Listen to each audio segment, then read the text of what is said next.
Hadi Dert bakalım. olunca hepsini söyler. O bu şeyden geçmem, eski köyden geçmem beni tüm deşeledi. Oraya da sen aldın. Karaman'ı diyor bak hem deminki dediğin. A gitti aklımdan hemen. Karaman'ın alt yanı kuyu. Çalarak. Karamana giderken ayağıma battı da diken, ayağıma battı da diken. Salım sever birlik belimizi büken, ırkalama fırkalama çek.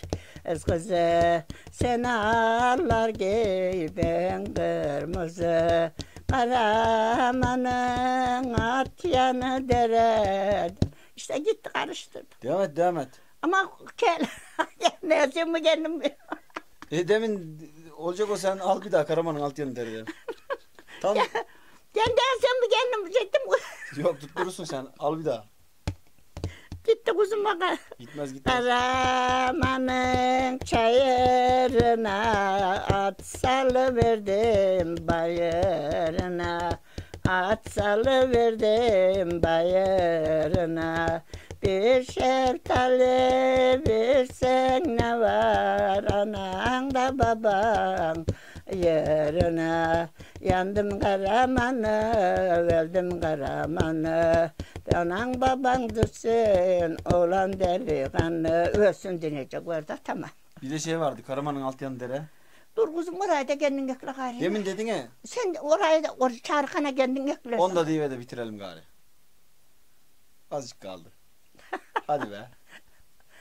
Gitti ama unuttum. Gelirsen, Karaman'ın alt yanı dere. Sen toparla. dereden giderler. Oraya gitti gayrı. Gelmez. Onları çok bu kadar kalsın buraya. Karaman'ın alt yanı kuyu. Kurban oldu. Kuyudan alırlar suyu. Gitti mi gelmez. Toparlayamam. Değil mi? Orayı kendin toparla gayrı. Git toparlayamam. Bir zaman oldu. Gelirdim. Gelişen oldu mu şuraya kadar şey oldu mu buradan kapanırdı. Buradan yukarıya hiçbir kelime bir şey çıkmazdı. Sonradan yine şey oldu. Yaşın kaç teyze? 74. İnşallah. 1944 doğumluyum. Yurt dışına falan gittin mi? Hiçbir yere gitmedim. Buradan Yok. çıkmadın yani. Öylece Urfa, İstanbul, başka yerler böyle şeyler dolaştım da Mersin, Tarsus, Adana onlara gittim de yalnız yurt dışına başka bir şeyle İstanbul.